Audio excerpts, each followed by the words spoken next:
É simplesmente incrível. Lançamento 8 da Starship 34 é adiado para sexta-feira.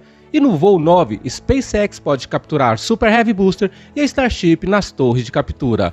Um conjunto de supercooler chega no complexo de abastecimento e o primeiro tanque de propelente criogênico da fazenda de tanques da Torre B chegou no complexo de abastecimento também. Olá pessoal, tudo bem com vocês? Aqui é o Adriano Moreira trazendo atualizações da área da exploração espacial. Então deixe o seu like, se inscreva no canal e vamos decolar! E vamos começar pelo complexo de lançamento falando do progresso do sistema de abastecimento das Starship. E no dia 19, quarta-feira passada, na parte da manhã, chegou uma carreta com um subcooler e descarregou na entrada do portão D2. Enquanto isso, outra carreta chegou com mais um subcooler e foi descarregado e levado por um guindaste e colocou em seu ponto específico de montagem. E em seguida, chega mais um carregamento com seções de tubos e entra no portão D2 para ser descarregado. E logo após, um trator manipulador pegou uma das seções de tubulações e levou mais para dentro da planta do futuro complexo de abastecimento dos veículos Starships. Nisso, chega duas carretas-tanques com metano líquido e entra no portão D2. Já no complexo de abastecimento da Torre A, vimos vapores de fluidos criogênicos saindo da planta, indicando que os tanques criogênicos estão sendo abastecidos. E não param de chegar cargas com materiais para a montagem da planta de combustível, chegando carga de seções de tubulações.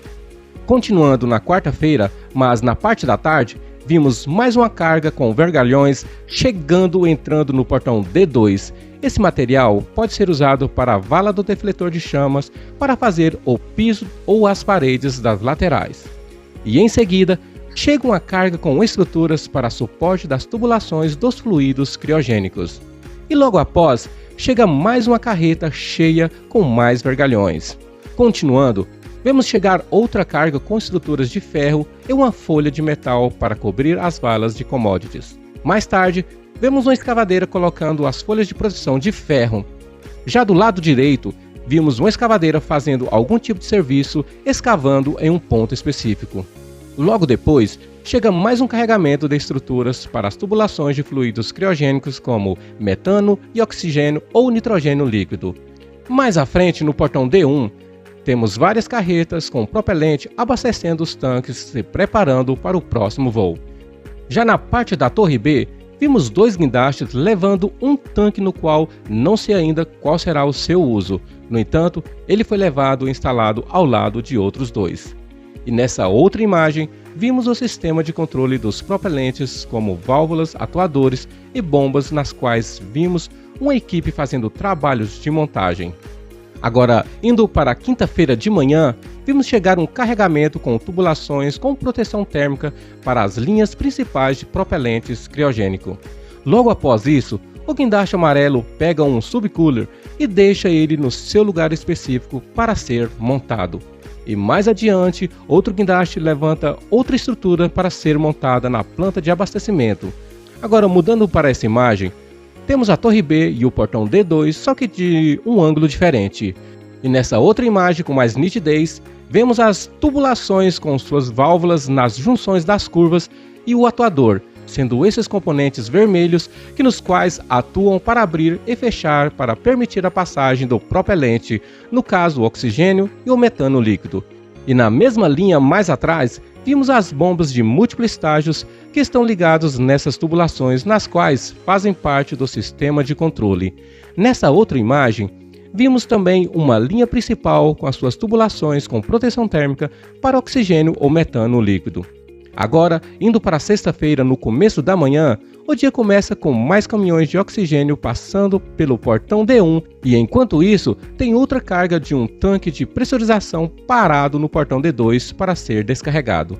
E logo depois, chega mais um ventilador axial, no qual faz parte do sistema de controle de fluidos criogênicos, no qual vai ficar instalado atrás das válvulas de controle. E mais tarde, um caminhão com um tanque de alta pressurização entra para ser descarregado. E logo após, chega um SPMT ou transporte modular autopropulsado, trazendo um enorme tanque subcooler para o complexo de abastecimento para colocar ele em seu ponto de trabalho. e eu vou colocar uma imagem de como é parecido por dentro um subcooler. A função de um subcooler é levar a temperatura do líquido criogênico, oxigênio ou metano líquido abaixo de sua temperatura de condensação, evitando criar bolhas de gás, e enquanto mais frio, mais propelente cabe em um espaço de mesmo volume. Normalmente é usado no subcooler nitrogênio líquido para fazer esse trabalho. E esse equipamento é usado quando for mandar o propelente para Starship e na sua trajetória ele vai começar a aumentar a sua temperatura por passar nas linhas de transmissão. Por isso, ele usa o supercooler para fazer esse trabalho de resfriamento. E se eu errei nessa explicação desse equipamento, vocês têm toda a liberdade de me corrigir nos comentários. E continuando, chega mais uma carga com um tanque de pressurização de alta pressão. E já na próxima imagem, vimos outra bomba de múltiplos estágios sendo içada para colocar na linha de abastecimento do complexo.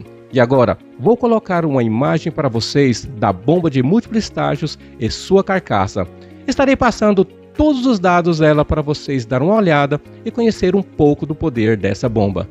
Lembrando que esses dados podem ser diferentes da que a SpaceX usa para bombear o propelente para o booster e para a nave, mas dá para vocês ter uma noção. E logo depois chega mais uma carreta com um bloco de concreto, mas não sei qual é a sua função. E indo para o dia 22 de fevereiro, no sábado de manhã, vimos o primeiro motor da bomba de múltiplos estágios sendo içada para ser instalada na linha de controle de propelente.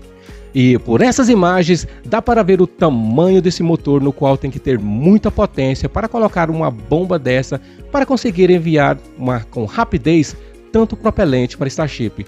Para vocês terem uma ideia, a Starship completa com booster cabe em 7.200 toneladas de propelente e é abastecida mais ou menos em 40 minutos, que é uma velocidade fora do comum para um fluido.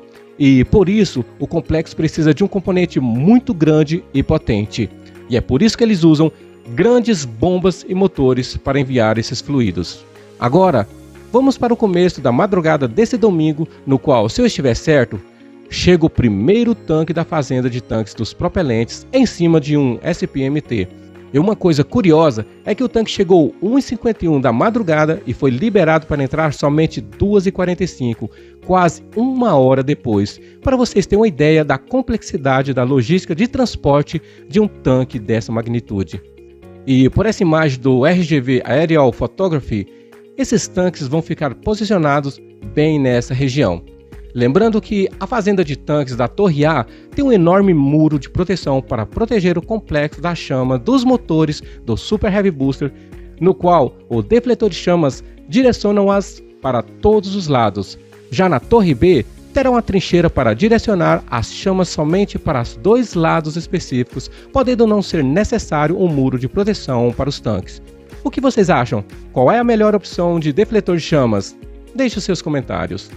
E por essa outra imagem dá para ver a Torre B e o tanque que chegou ficando atrás dela e mais atrás os tanques da Torre A. E vemos ela sendo levada para ser colocada em seu ponto específico no complexo. Ufa, pessoal, é muita coisa acontecendo no complexo de abastecimento.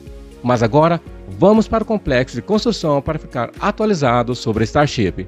E para começar pela parte da manhã desse domingo, vimos o anel do Hot Stage saindo da Star Factory em direção ao Mega Bay 1. Logo depois, vimos o SPMT entrando com 5 anéis de suporte, levando eles também para o Mega Bay 1. E logo após, no Mega Bay 2, foi visto um guindaste de alto alcance, levantando uma placa dupla de reforço para ser instalado no ponto de captura da Starship 35, na qual pode ser capturada no próximo voo 9. E de acordo com esse pedido de liberação de sinais da SpaceX para a FCC, que é a agência governamental de comunicação responsável por liberar licenças de sinais de rádio nos Estados Unidos. E indo para o galpão alto, vimos um guindaste levantando uma seção da Starship 32 para retirar as proteções térmicas. E logo após, vimos ser levantada outra placa para ser instalada no ponto de captura da Starship 35. E mais tarde, chega um flap de uma das Starships em construção e é levado para a fábrica de montagem. E logo após, um guindaste retira uma seção da Starship 32 toda descamada, sem escudo térmico, e é colocada em frente ao galpão alto. Nisso, é levada outra seção para retirar as proteções térmicas. E tempo depois, não sabemos se é o mesmo ou outro anel do Hot Stage que saiu do Mega B1 e foi levado para Star Factory. Pode ser que o primeiro que foi levado teve algum problema para ser instalado no Booster 15 e foi substituído, mas é só uma especulação da minha parte. Lembrando, pessoal, que o lançamento da Starship pode ocorrer nesta sexta-feira, dia 28 de fevereiro, de acordo com a postagem do Elon Musk.